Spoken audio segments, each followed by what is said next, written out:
welcome to Mom Breaks.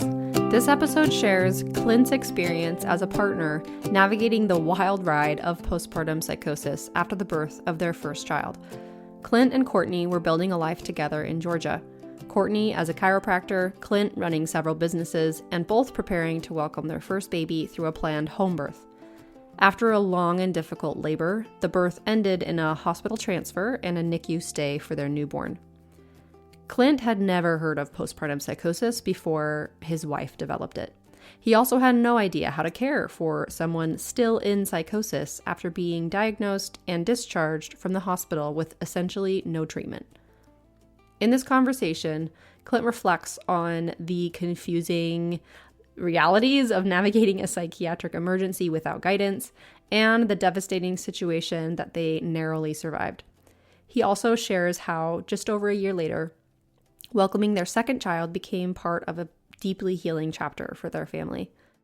A trigger warning: this episode includes discussion of a suicide attempt, psychiatric hospitalization, and a family story involving schizophrenia and a homicide shared in the context of recognizing delusional behavior. With that, let's jump into Clint introducing himself. Whenever someone asks, who am I? My response is always, I'm a son of God, first and foremost. But second to that is I'm a husband and I'm a father. And then the other stuff, life related, is I'm a business owner. I serve in some different community organizations and stuff like that. So yeah, Nice. The things that are obviously central to me are my faith, my wife, and obviously my family. That's beautiful. Can you say more about your faith? What sort of faith do you follow? Yeah, so I'm a Christian by belief system. I don't really, there's so many subsects of Christianity and stuff like Yeah. that. The church that I go to is considered non-denominational. So we're not, Okay. Baptist or Presbyterian or Catholic or anything like that. We read scripture and we try to live a life like Jesus. That's beautiful. I love Yeah. that. And you said you're a business owner. What is your business? I've got a couple. I've got a roofing company. I've Oh, got nice. a technology company that serves roofing contractors.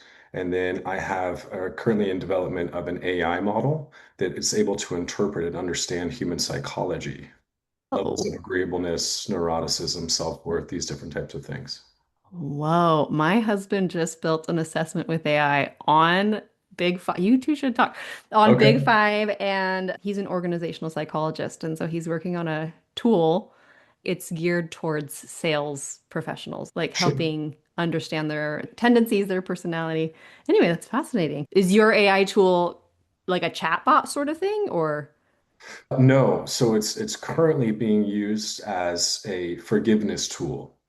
So Oh. people who have low self-forgiveness or have been through traumatic events, forgiving Oh. others.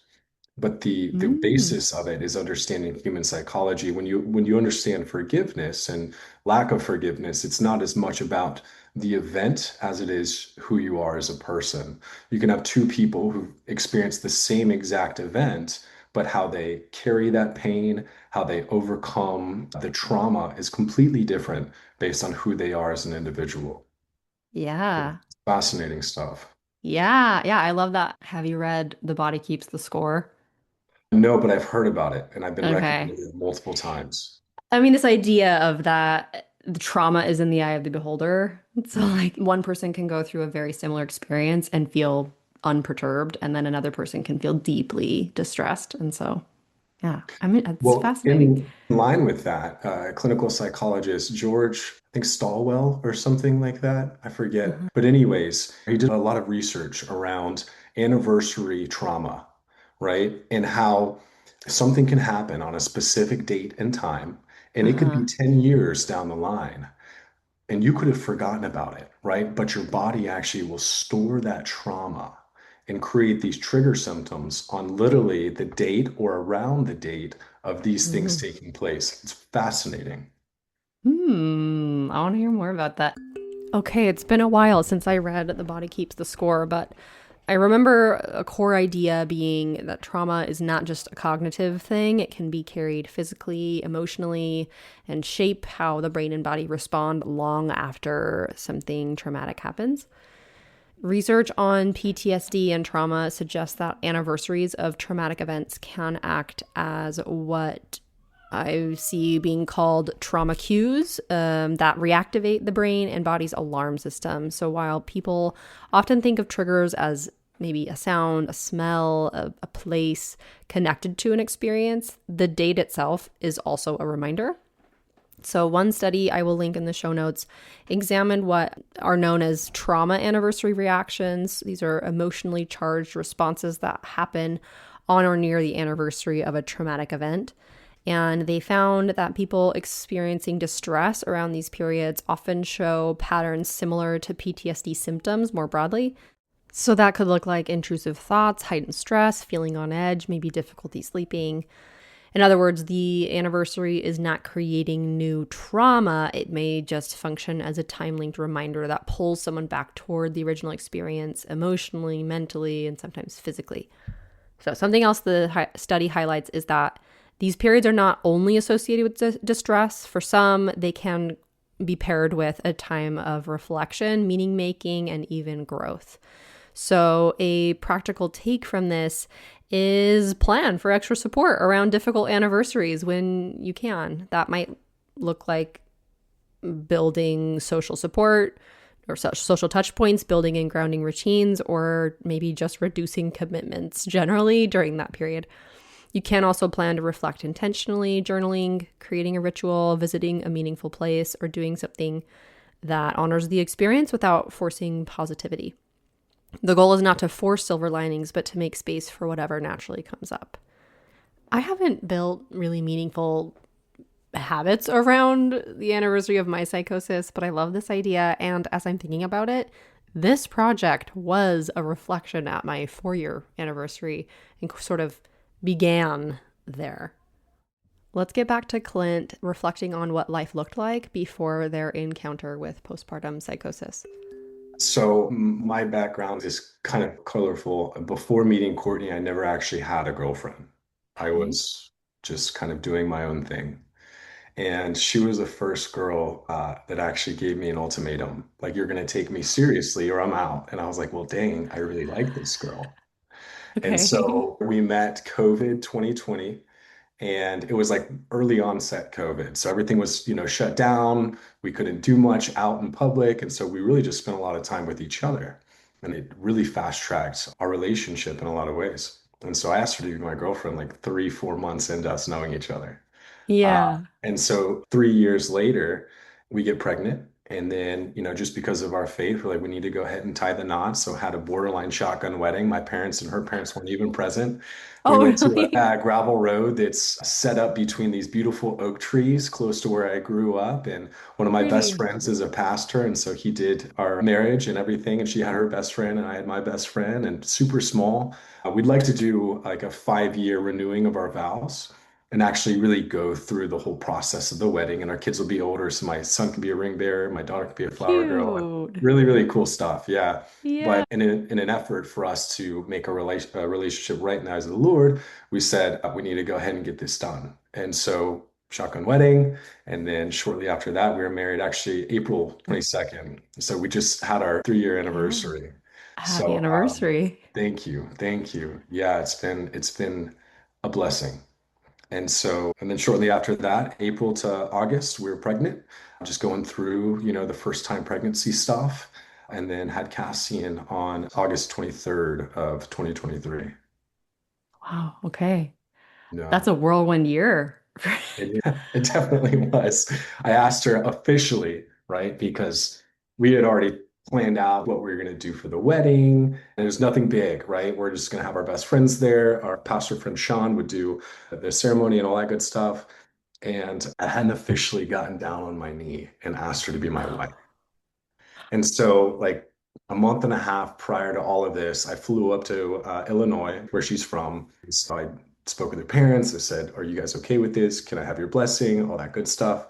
And then, literally a day before we officially got married, I got down on my knee and asked her to be my wife. So it's kind Oh, of a cluster of all things going on in a very short period of time, but it yeah. was really It all nice. happened.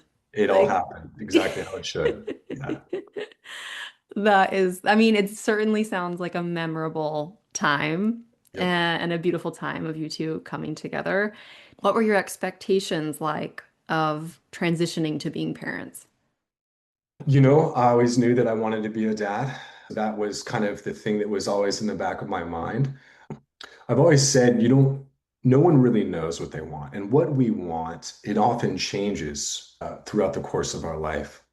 But we definitely know what we don't want, right? Mm, That's so much easier to identify is what we don't want. So I don't know that I went into becoming a dad with crazy expectations. I didn't know what type of dad I want to be. And it's constantly being refined, right? And it's really more or less based on my kids and their yeah. temperament and their psychology and all these different things, their interests and lack of interest. But I definitely know what I don't want to be like. So I've always had that in the back of my mind that's been really guardrails for me. And it's really helped to kind of refine what I do want to be. But as far as expectations, I don't know that anybody goes into becoming a parent with like thorough expectations. Understanding. Yeah, yeah. I mean, you can set yourself up for success. You can have all the clothes and the bottles and everything set out and the baby room set up and all that stuff. And then your kid gets in the world and you're like, I don't know what I'm doing. Just Yeah. kind of figure it out. I felt that way for sure. It's like, oh, this is what it is. Like, I have heard about this and now I'm experiencing it, and I understand how you can't really convey it in words, like the experience of the newborn phase and just general parenting. So, Totally. with that in mind, what was the postpartum period like for you? So I think the best way to kind of go about sharing this is, the period of time that led up to it. She had a relatively easy pregnancy, not a lot of morning sickness or anything like that. And Courtney, she's always taken very good care of herself. She's a chiropractic doctor by nature. I mean, she's as organic gets, right? So fitness and food and all the things was very regimen for us as a couple. Hmm. And so when she started going into labor, it ended up lasting about 3 days. Oh, And we did a home birth. Really looking back on it, we probably should have transferred a bit earlier, but she was a trooper and she got through it. So 3 days of legit like 72 hours of laboring. Contractions, 40 minutes apart down to 30 and 20, just a very slow progression where the contractions got closer and wow. closer, but over a course of about 3 days. And so our doula and midwife got there probably about a day and a half in and took over what was I was doing, and I was just getting food and helping out around the house, setting up the pool and the heater for the pool and all that good stuff inside because we had a home birth. And so And it was a water birth, like in we thought, but okay. between getting in the water, getting out of the water, walking up and down the stairs, using a Bosu ball to stretch, and then hanging on the ropes from the doorway and different positions and all sorts of things. He ended up actually being delivered just in our living room on the Okay. towels and stuff like that laid out. But so 3 days and then going into what would have been probably our like 72 hours. So Wow. yeah, really, really long, extensive. And when he was born, he had ingested some meconium. And so he wasn't actually breathing when he was delivered and was purple. And so thankful we were able to, bring him back and everything. But Courtney ended up losing a lot of blood as well. She had some tearing. And then I think what had happened was the detachment. It was like an internal tear when the placenta detached and then Oh. just the tearing of him coming out. And so at that point, we're like, she's losing a lot of blood. He wasn't even conscious. He was having respiratory issues. So we transferred both of them. And Cassie ended up staying 3 or 4 days in the NICU. It could have been 5 days. And then she was transferred Wow. as well in separate ambulances. Oh, Yeah, which why? I don't know. Honestly, I Huh. have no idea. I think it was maybe just the medical equipment that was needed for both of them was readily available and separate, and they had to treat him for one thing and her for something totally different, Yeah. right? Wow. And Okay. so we're, not even an hour after he was his come into the world, we're on our way to the hospital, and she was separated at that point in time. And so he ends up staying in the NICU for an extended stay, and she ends up going into the emergency room, getting sutures and stuff like that. And then, we've always been like, not that we aren't medically minded. It's a miracle what doctors and hospitals are able to do nowadays. Yeah. But from the comfort of our home, after the sutures were put in, we felt very confident that we could get her rest and the food and the nutrients that she needs in order to obviously, get back on track. And so we stayed one night in the hospital, and I slept on one of those just miserable beds that's like Terrible. hard as a rock. Yeah. It was just terrible. And we got a funny picture of the second night after our doula and midwife had gotten there. I was so exhausted that I was like trying to stretch and do things to keep myself awake. And I literally fell asleep in a stretch position on our couch, like touching my toes, just passed What? out. And our doula, Rachel, she got a funny picture of me like that. And I was like, how did I even fall asleep like That's that? amazing. It Yeah, was the crazy. flexibility. Yeah. But so she ends up staying a night in the hospital and I stay with her. And then we're back and forth for the next 5 days between the NICU and home, trying to get rest in between because she was keen on getting him breast milk. And so she'd go to the hospital pump and we'd do skin to skin and spend time with him and all that good stuff. And then we head home and they're like 3 hour gaps between his feeding and us being able to go home and try and Oh, find some rest. So there really yeah. wasn't any rest that she was able to get throughout that period of time. After a Um, 3-day labor too, like After a 3 day probably labor. not sleeping a lot during labor. Yeah, exactly, exactly. And we were obviously just the emotional intensity of the situation. He was on a breathing apparatus at first, and then when they stabilized his breathing, they shoved tubes down his throat to, give him, oxygen and all sorts of different things. And then he was, feeding through a tube, and it was just like, you asked about expectations. We did not expect that. Right. Yeah, especially with a home birth. Like you're at home and then you're in the NICU. Like Yep. Yep. that's jarring, probably. It was, yeah, I mean, it was an emotional roller coaster for us. But we get Cassian out of the NICU. He's stabilized. He's all good. We bring him home, and we are, oh geez, I mean, we're probably 7 days in at this point. She's about a week without sleeping, and she was just So really. sorry. Oh, Even you're at good. night, you're like going to the hospital. Like, so at Yeah. night, she's not sleeping either. No, no. Every Wow. 3 or 4 hours, we were at the hospital, right? Okay. And the hospital was 30 minutes from 20, 30 minutes from where we lived. Okay. In which case, between the 20 to 30 minutes there, the 20 to 30 minutes back, that's an hour, right? It Mm-hmm. was an hour and a half at least with him. And so, I mean, all in all, we were maybe home for about an hour in between coming and Yeah, going, right? And this is after laboring for 3 days. I mean, just the exhaustion and the that's a emotional, lot. the hormones being let down and all sorts of different things. Those are crazy. At one point, because I didn't realize what was going on. Like her body was in this constant state of fight or flight, right? Hmm. And, just releasing so much adrenaline that she was just on go mode, right? And she was just keen on making sure that our son had everything that he needed and, being there with him and everything that she had hoped for out of this delivery, right? In the pregnancy. At one point, I was like, you're a superhero. Like, I'm exhausted. I felt like I could barely go on, just helping, and I wasn't even doing much. And I was looking at her at one point, I was like, this is remarkable. Like, this is unlike anything I've ever seen before. You're 7 days in, you haven't slept. It was just crazy. And so we get Cassie and her son out of the NICU and bring him home. And we're home for about a day. And we called over a lactation consultant because he was having some trouble latching. And so she was there for probably 2 hours, just walking through different positions and stuff like that with my wife, Courtney. And this is when I first started to realize something wasn't right. She was almost Okay. like she was present, right? Because she was in the room, but mentally wasn't there. She was so exhausted. She was almost starting to fall asleep and then really, really trying to wake herself up because she was really wanted to breastfeed and ensure that he got everything that he needed. And so this is the first day I really started to kind of see symptoms of what was going on. And so when the lactation consultant left, kind of fast forward a little bit, It's tried to go to bed that night, and it was almost like her body wouldn't let her sleep. And Mm. so we're about 2 days out of the hospital now.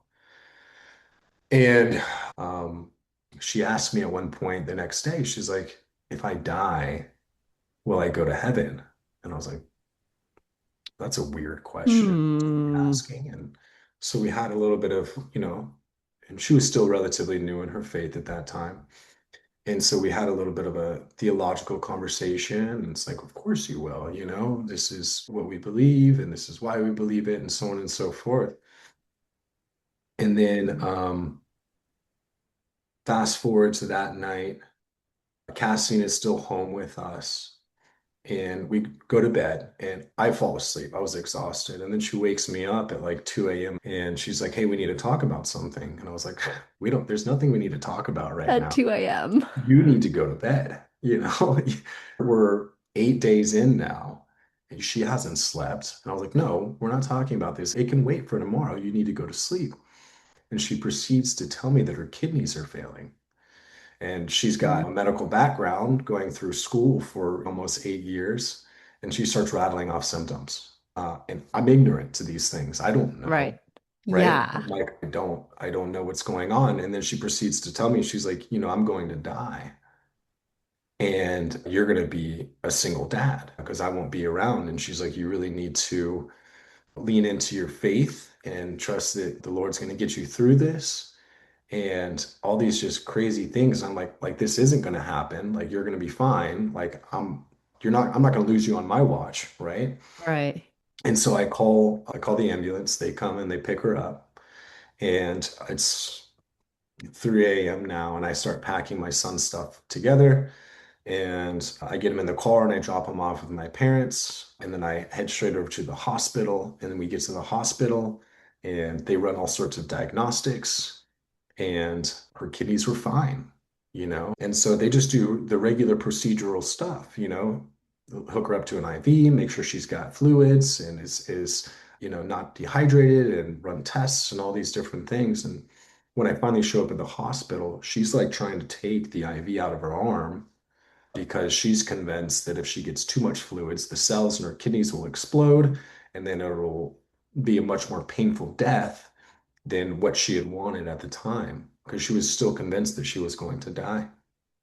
And so I'm trying to like, I'm like, what is going on right now? I'm like, no, please keep that in your arm. They're trying to help you. She was convinced they weren't trying to help her. They had no idea what they were doing and all these different things. And so I hang out for a couple hours and then I had to go home and get some sleep. So I head back home. My son's still at my parents' house and I fall asleep for a little bit. And then I make my way back to the hospital and I didn't get a phone call or anything from anybody of what was going on. I might get back to the hospital. She's not in the same room that she was. She was transferred to a different place and they had put her on suicide watch because after I had left, she was still trying to take the IV out of her arm. They had tried to give her sedatives. The sedatives didn't even work. Her Oh, body weird. was so kicked into overdrive that they couldn't get her down, right? And so they finally actually got her down for a little bit, but it was only the course of like maybe 3 or 4 hours. And it wasn't like a REM sleep that actually gets us Right. rest, right? Yeah.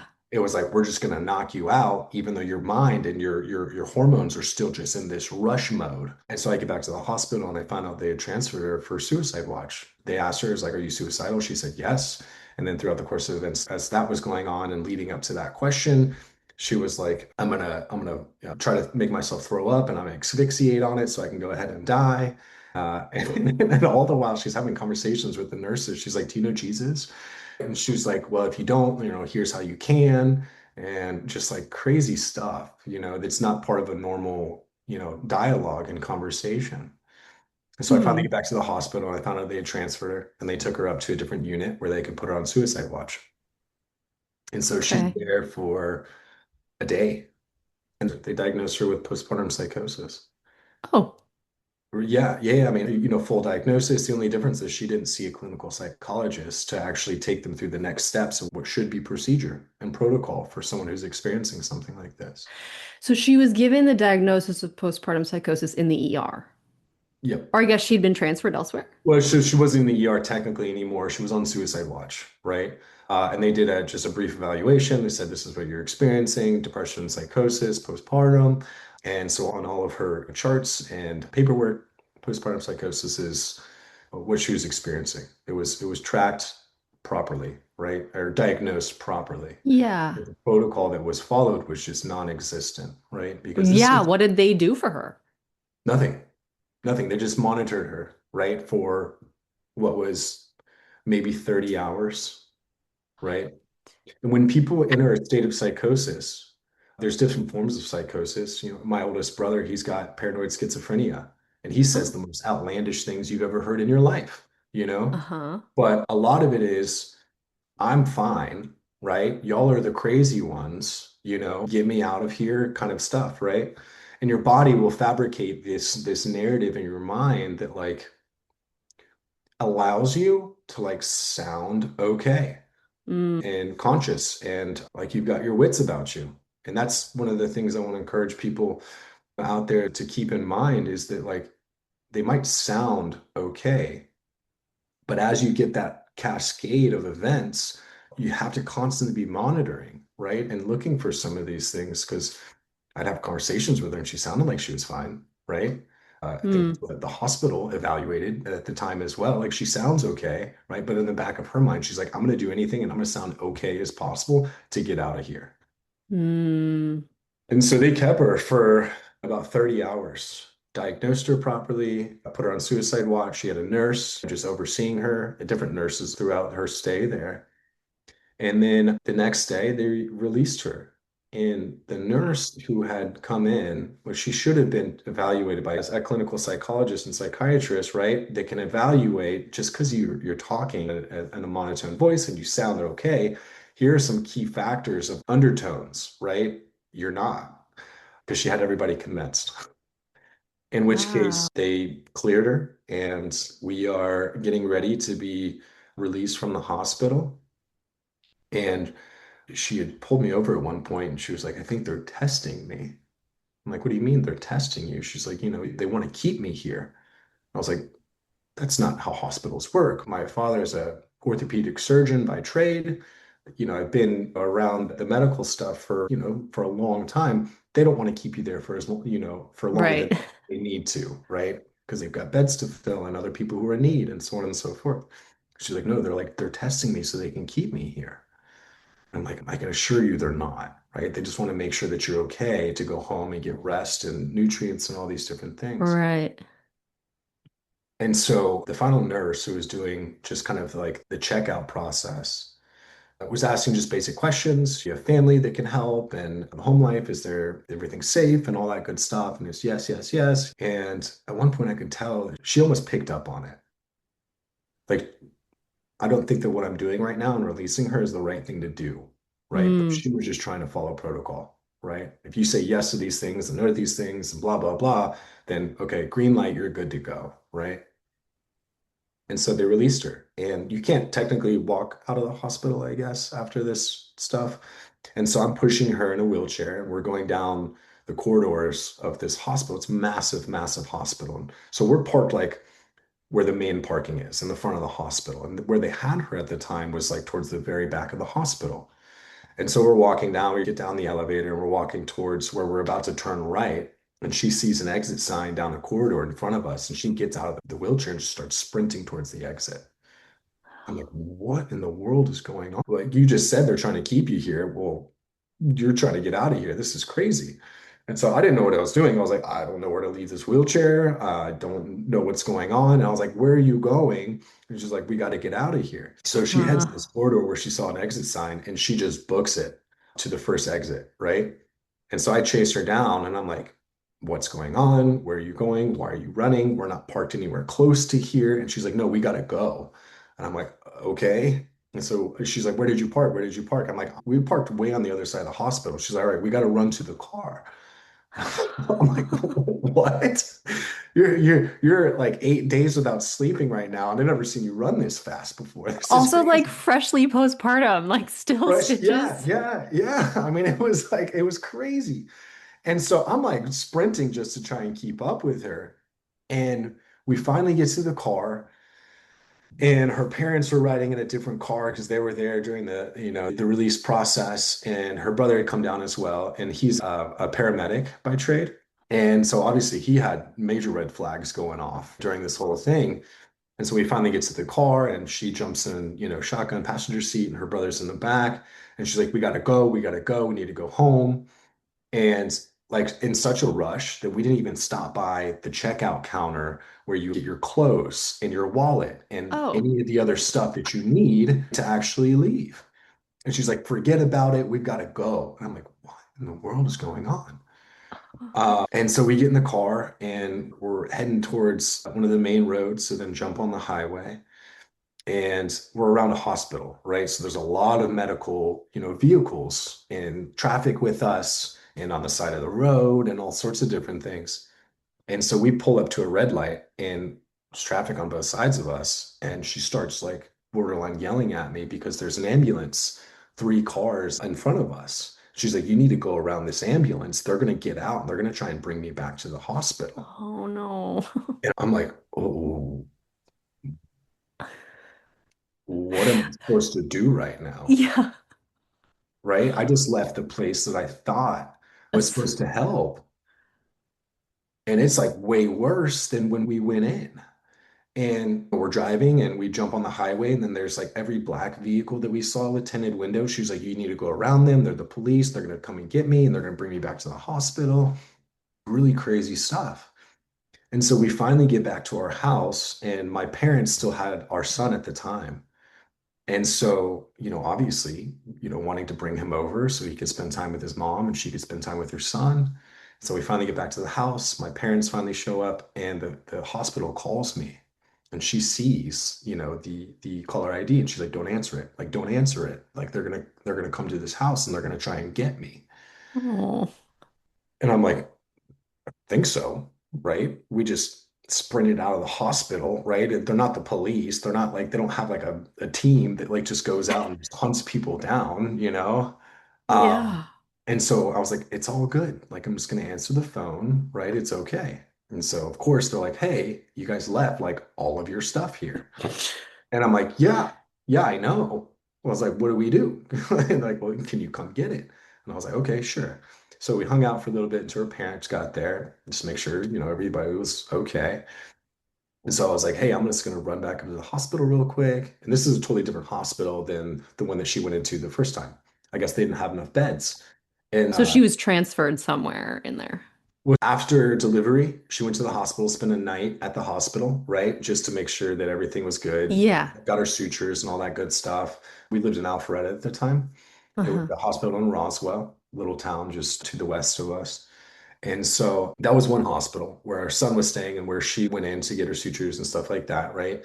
And that was, 5 days back and forth from there. And when she woke me up in the middle of the night and was like, "Hey, I'm dying. You're going to be a single dad." I called the ambulance and they took her to a hospital just north of us in Forsyth County. Okay. And so, totally different hospital. So, this one's like 40 minutes from where we live. And I was like, "Hey, I'm just going to go get your clothes. I'm going to get your stuff. I'm going to bring it right back. It's all going to be good." Right. And so, as I'm driving, her parents had got there just to hang out and make sure everybody was okay.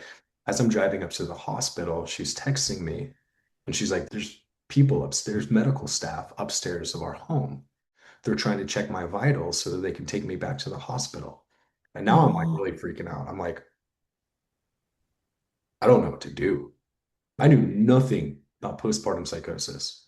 Uh-huh. I mean, they gave us like a couple pamphlets, right, of just some information that we could read and look into. Mm-hmm. And then they asked her, of all people, right? You would think that they would ask the family or the husband or someone who's, there to help. Are you able to book an appointment with a psychologist, like a clinician who can help you kind of walk through the next steps and stuff? They asked her, and she's not in a state of mind to be Yeah. like what? And so just the whole protocol that was just, man, it So was she was discharged without follow-up appointments made. correct, And she was discharged without any type of medication. correct. They gave us some pamphlets and some informational stuff that we could read. And like, you can book an appointment, to go see someone, right? And she wanted to get out of there. So she's like, yeah, yeah, that's easy, It's like, no, it's not in your current state of mind, right? Yeah. And Yeah. so Yeah, I give that her is home. crazy. That is It's crazy. It's crazy. one of the craziest things I've ever experienced. Yeah. And my oldest brother is a very, very extreme paranoid schizophrenic. And he said some of the craziest things I've ever heard in my life. And he committed a terrible, heinous, act against he murdered my grandfather in 2010. And so I'm not Whoa. unfamiliar with psychosis, but Whoa. it's a story for another day. But So, but you had family members who had been like in delusional, like totally. psychosis type states. Yeah, yeah, yeah. So he thought he was like an informant for the government. Oh. And he was diagnosed at UCLA. And then my grandfather, I've got a very modern family. I've got half siblings and step siblings and stuff like that. So it's my oldest brother, and he's my half brother. He's got a different dad. And so his dad, really, the person who was his dad growing up was my granddad, my mom's dad. And so when he was diagnosed, my grandfather called him and said, hey, you need to come home. You're going to stay with us. We're going to make sure that you take your medication and you have everything that you need. And a couple months into that, he went off his medication because he thought he was okay, stopped hearing the voices and stuff like that. And typically, what happens, you go off the medication, the voices come back a lot stronger. And they Oh. to murder my grandfather in 2010, and then attempted to murder my grandmother. And I mean, by the grace of God, she's a very frail woman, just tiny, super petite, and she survived. So crazy. That's a lot to do with my ability to forgive, because she was actually the first person to go see him in the hospital and forgive him. Wow. And so that was really Wow. powerful for me. Um, Yeah, that's a what's, person. yeah, she was an amazing woman. I think, I don't think I know, because I've experienced it firsthand. Forgiveness is one of the most powerful forms of currency that we have in humanity. Because I think our innate nature as human beings it's about self, right? What's best for me, and so on and so forth. And forgiveness is a bridge for that. And extending that is the most, I believe, one of the most powerful things you can do, and emotional currencies you can exchange as a human being. And we need a lot more of it, for sure. Yeah. Cheers to that. Yeah. Yeah. So just a lot, a lot. So that wasn't my first experience with, psychosis. Now, I wasn't there when my brother got sick. I hung out with him a couple times throughout that period in time. He did and said some weird stuff, but I thought that he was maybe just going through like a weird phase in his life. He had just gotten back from doing an exchange program in Europe for 2 years, didn't see him or speak to him. And so there, part of me was like, I just want to spend time with my big brother. And then there's obviously like some red flags that were flashing, like, hey, there's something's not right here. So, Did but this any is part of that experience influence how you were reacting to Courtney? no, no. And I think it was kind of like a buildup for my brother. He wasn't the same person when he came back from Europe, but Okay. it was a total dump for my wife. Everything Mm. just cascaded so quickly that I didn't know what to do. I didn't know where to go, who to talk to. I tried talking to my dad. He's got a medical background. He never even heard of postpartum psychosis. Mm. The nurse staff in the hospital where she was diagnosed, they didn't know anything about it. Like Yeah. I felt like helpless in a sense that, like, I don't know who to talk to. I don't know where to go. I don't know what to do. You know, I just, I didn't know. And so, Of course you didn't. Like the professionals didn't. right. Yeah. Yeah. I mean, I had this pamphlet, right, of Yeah. information that I could read. But even still, I mean, I didn't even have the time to read it, right? Because by the time I got home, it was just cascading so much faster at this point. We just left the place that I thought was going to be helpful to now I'm Hmm. like, it's much worse. Yeah. Did your other family members notice that things were off, or did you feel like you were carrying it alone? Yeah. Yeah. Her parents definitely knew something was off. And it kind of, everyone realized something was really off when we got back home. Okay. I think at one point they overheard us talking in our living room because by the time I got home, she was still under the impression there was people upstairs Right. trying to check her vitals. And so, our family's, her parents are there, my parents are there, her brother's there, and they overheard our conversation, and everyone's like, that's weird. And so I was like, hey, here's what we're gonna do. Let's go upstairs together. I'm going to turn on all the lights. We'll open all the doors. We'll go through this together. And so we walk upstairs and we go into the guest bedrooms and I open the doors and I turn on the lights and I open the closet doors throughout a whole upstairs. And then I'm like, hey, see, there's no one here. Like, this is our home. Like, no one comes into our home unless we give them permission, right? Just trying to help ground her in that time. Mm-hmm. And so we finally get into our master bedroom. We go into the bathroom and she kind of breaks down a little bit. She's like, I'm so sorry. Like, I don't know what's going on. And I'm like, hey, it's okay. Like, it's all right. All right. You take a shower, get yourself cleaned up. We're going to order some pizza. We're going to hang out as a family. Like, it's going to be a good night, right? You're home. Everything's all good, right? You can get rest and all these different things. And so I head back downstairs and she starts to take a shower. And then she finally comes downstairs. And she's like, hey, I'm so sorry, everybody. Like, I don't know what I was thinking. And it's like, everyone's like, yeah, no, it's okay. It's like, it's all good. Mm-hmm. And one of the craziest things is, and I just want to add this in there because I think it's fascinating when you look into the rates of increase in depression and psychosis, is she was able to stabilize and almost like release when she was able to get our son to breastfeed. Hmm. So I would be really fascinated to see some research done around the correlation between depression and psychosis for mothers who do and don't breastfeed, because I really believe there's something there. I know that psychiatrists will often discourage from breastfeeding because of the sleep loss. So I don't Yeah. know. I know that there is a release of endorphins when you are breastfeeding, right? Yeah. And so there are positive experiences when you're actually breastfeeding. But Yeah. at least from what I've learned from both survivors and psychiatrists, like they're often just wary of breastfeeding because of the sleep loss. Got it. And you're far enough in at this point too, where really it's just a Band-Aid, you Hmm. know. But even when the lactation consultant was there and she finally got Cassian, it's just something that I noticed. You could see her being like a release and like a calming Totally. effect. Yeah, Hmm. absolutely. So I just think it's fascinating. Okay, this is a really fascinating area of research. There are factors that can shape postpartum mental health, not as causes on their own, but as experiences that can increase vulnerability or that could maybe reflect how difficult a postpartum period has been. I will link a large meta analysis which pooled data from over 18,000 women across 6 countries. And they found that breastfeeding was associated with a lower risk of postpartum depression, about a 14% reduction overall, and up to 37% lower risk when breastfeeding continued beyond the first month. And this is looking specifically at postpartum depression. A piece of this could be oxytocin, a hormone released during breastfeeding. It's involved with bonding, stress regulation. Certainly, this is not a simple more oxytocin equals better mood relationship.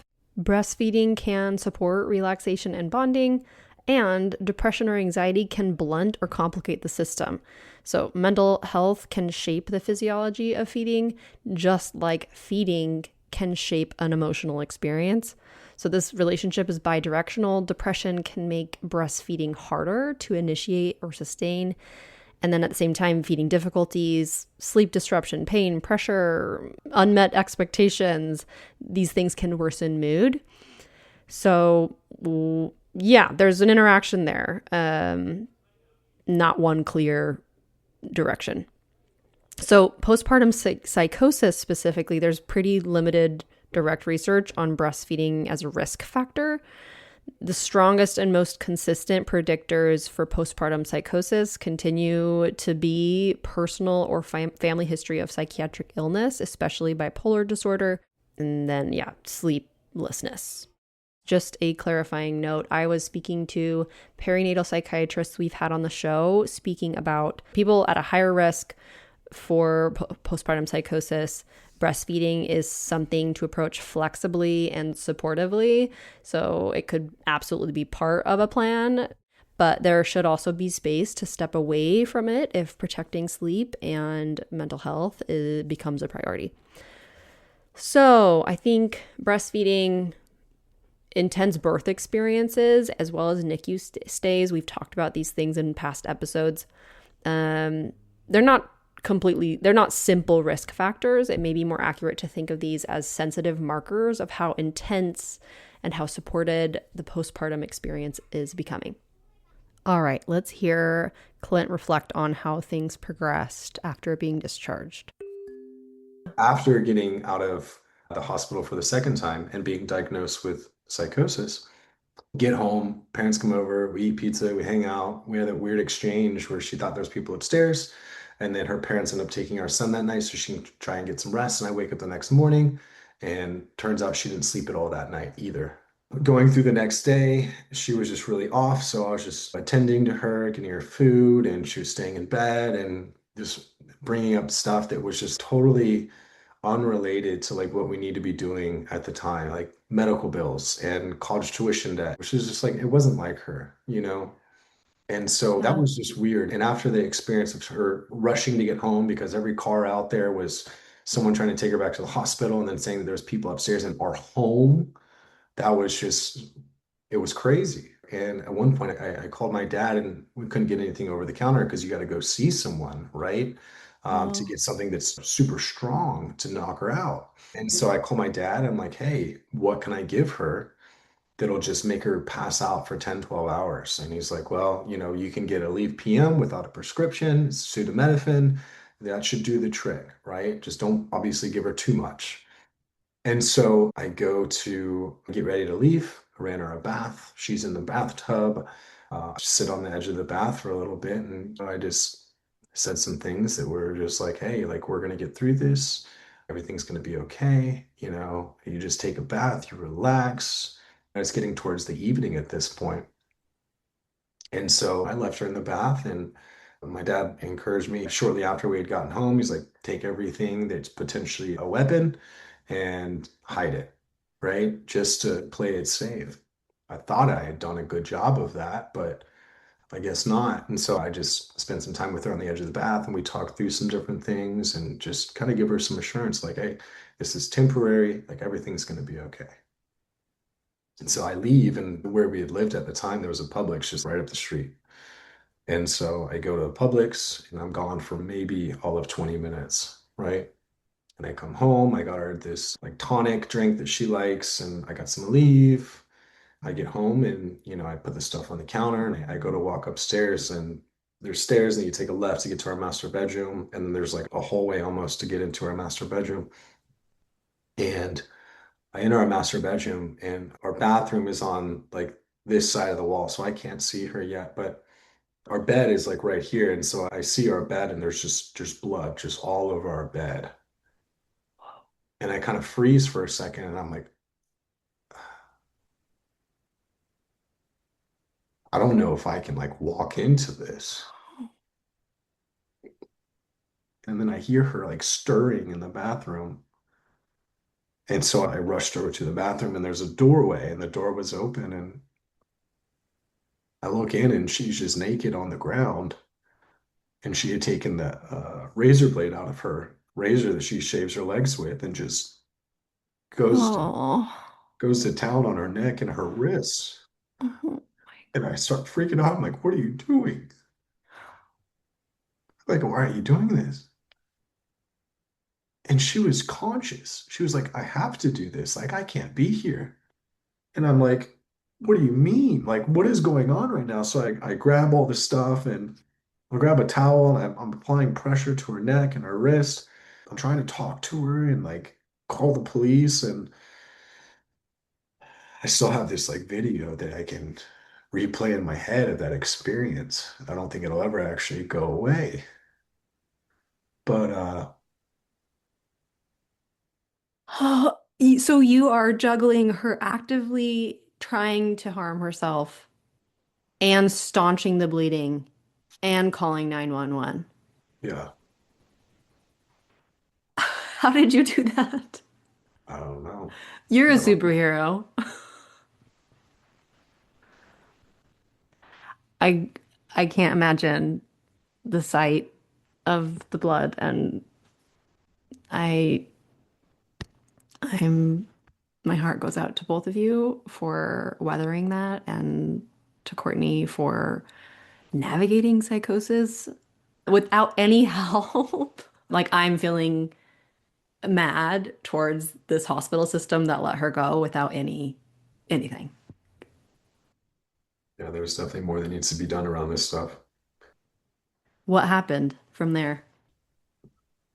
So I called the police and they sent an ambulance and she was like still conscious at this point, even though she had lost just a huge amount of blood. And so they come and they pick her up and I didn't know what to do. So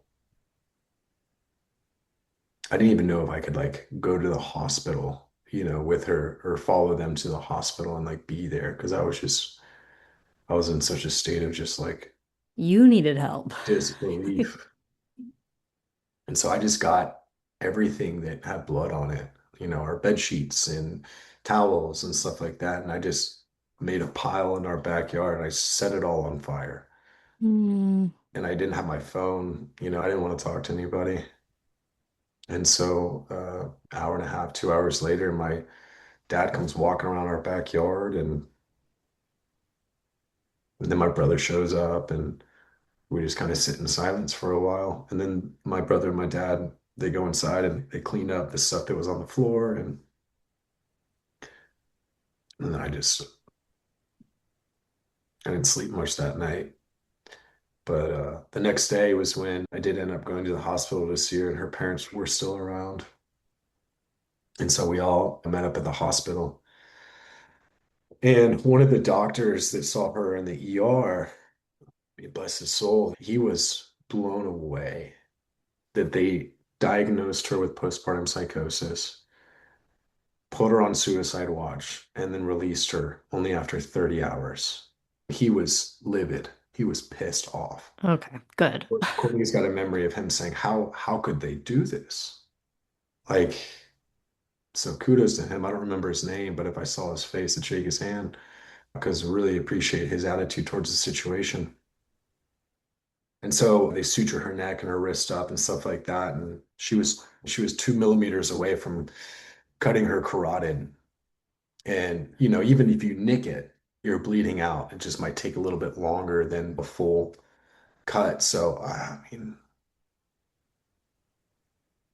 and she's smart. Courtney knows the human body like the back of her hand. Right. Um, so I mean, it's a miracle that she didn't actually, cut her carotid. And so obviously with what was going on, she had to be transferred to an institution where she could be monitored on a regular basis for an extended period of time. She was still experiencing really severe symptoms of psychosis even while she was in there, and they had her on lithium and some really, really strong stuff. Oh, wow. Still experiencing, that just goes to show the severity of what this is, right? Because this isn't something this should be treated mildly in any form. I mean, you hear horror stories now that she's part of multiple organizations that are bringing awareness to Hmm. postpartum psychosis and the effects of it, right? Not only on the women, but the result in a lot of ways to their loved ones. I mean, I've heard horror stories of women killing their kids and then coming out of psychosis, right? I can Yeah. only imagine It how is they feel. devastating because it is treatable and it is temporary, Yeah, and no one needs to lose a life over postpartum psychosis. Like, it shouldn't be happening yeah, at all. yeah, yeah. And so She's in, it's called Peachford is the institution that she was in, and it's the one I guess was just closest to us. And so she's in there for a while, and we talk every once in a while on the phone. And at one point, she was convinced that my mom had gone over to our house and took all the furniture out and, listed the house and took all of her clothes and donated them and just like really just continuing the crazy stuff. Towards the end, she started to stabilize and get better. And so I pick her up, and it's been a journey getting through this. And Yeah. yeah, So I want to hear about your own headspace through it. Who did you turn to yourself for support? my dad has always been a great support system and my mom, but there's really not a lot of support for family members who have gone through stuff like this, not that I know of, at least. So in a lot of ways, I've just kind of internalized it. And men naturally will do that, right? We're not the best at sharing our feelings and emotions towards things. But we are almost 3 years separated from these events now, and I definitely have uh, so understanding and just studying psychology, I think I have what would be more so considered CPTSD or complex PTSD. It can come up every once in a while in ways that not in irrational ways or anything like that, but in some ways that I just don't.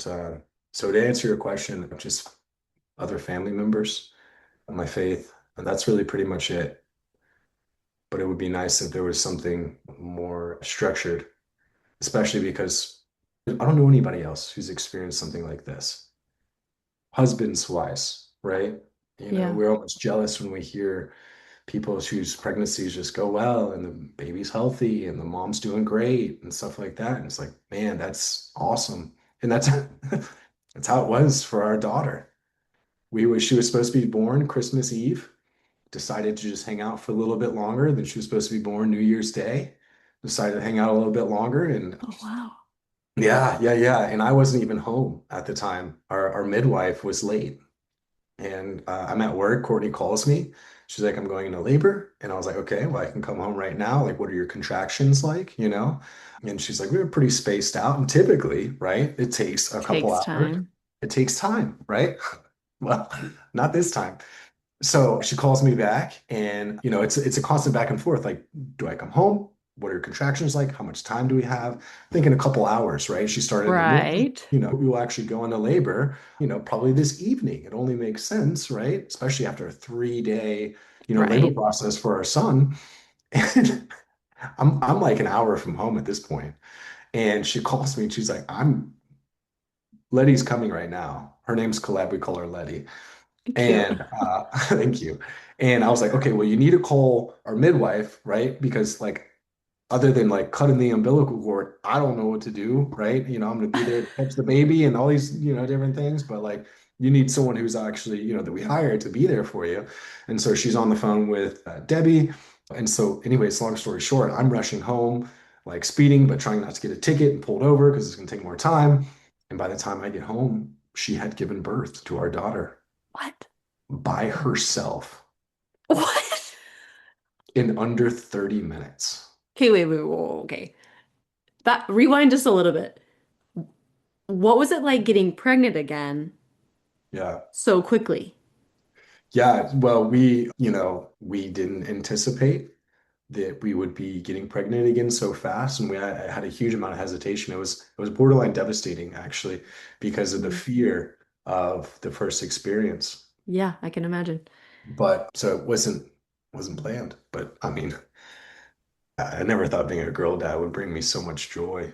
Having a son and a daughter, the dichotomy of the type of love and affection that I have towards them is it's it's unconditional for both. I love them both Mm, unconditionally. They could grow up to be the worst people ever, and I couldn't stop loving them, right? yeah. But like for my son, like I want him to be strong and courageous and tough and a character driven. My daughter, I'm like, you can stay home for the rest of your life. I just love. Yeah, she's just, oh man, she's such a joy. Yeah. So it sounds like the birth was completely different, like Totally very different. quick. Was the Yep. postpartum period completely different too? Totally different. Yeah. I mean, she gave birth to our daughter in under 30 minutes. And we had a lot of protocol in place to ensure that none of this could happen again, right? Okay. People on standby, tons of food prepared, resources that we could connect with. Anytime that she started to experience, the thoughts or anything like that, she was going to tell me, and we would seek help and guidance. But I mean, I rush home, and there she is laying in our bed with our daughter. She had latched, I mean, to just like a totally, if you could put these on a spectrum, they wouldn't be more separate than the ends of the world, Yeah. right? And yeah, I mean, just a beautiful, beautiful, very redemptive experience for my wife. Okay. Like healing to be like, oh, this can look different. Yeah, yeah. It's almost like she got her power back. Oh, Yeah, because I that's mean, we went through the first beautiful. experience thinking that like it's going to be tough, right? But we're going to get through this. Prior to all of the psychosis taking place, just the delivery, right, process, to that essentially being robbed in a lot of ways by no one's fault in and of themselves, right? It's just how it went. Okay, one more on this having a baby afterwards. Mhm. What was it like for you to be watching Courtney postpartum in the second with your second? Like, were you feeling hypervigilant or anxious about Totally. it? Yeah, you could definitely say anxious, right? Because of just what had happened the first time around, but hypervigilant, yes. One of the things that I think men specifically need to be conscious of is their presence after delivery and just the signs and the symptoms to look out for. Obviously, lack of sleep being a huge one, but then Yeah, hysteria in a lot of ways. Some of those religious extremist type questions and concerns, and just different things like that. But yeah, running my own business and stuff like that, I can find myself just swamped with work in a lot of ways, but I made I'm sure sure. none of that was going to get in the way this time. Even that, if that meant losing lots of money, I didn't care, right? Because my family is obviously more important than any of those things. And so being present and, attentive and available was obviously a huge, huge thing for us. Yeah. But I mean, just very redemptive second time around. So I'm so glad that it was a healing experience. yes, very much so. If you could change one thing about the way our systems respond to postpartum psychosis, what would it be? Yeah, I think, protocol. We have protocol for everything, right? If you get in a car wreck and your leg's falling off, there's a procedure and a protocol that they follow, right? They'll tourniquet it, right? Stop the blood loss, get you to the hospital as fast as possible, do the things necessary. People who experience schizophrenia and bipolarism, there's protocol in place for these things. Hmm. And in a lot of ways, there is protocol for psychosis, but hospitals are not equipped both in knowledge and resources of how to handle these things. And Hmm. I don't know the answer to that equation, whether it's something that the hospitals need to be focused on or whether they need to have a resource network of resources where they can get these women the help that they need. But that I think in terms of something that can be done is that is the baseline. Know what you're looking for and inform and teach, the signs and symptoms of these things really just knowledge, increasing knowledge of, to medical staff in hospitals specifically, right? Because if they're giving, birth in a hospital and staying for a couple days after, ensuring that they're getting sleep, right? Nutrients that they need, replenishing their bodies, all those things. When I look at it from a, external perspective, it seems obvious with some steps and some protocol to follow that we could alleviate a lot of, if not all, of these things from taking place. Yes, I agree 100%. If another partner were listening in who's freshly navigating an experience with postpartum psychosis, what would you tell them?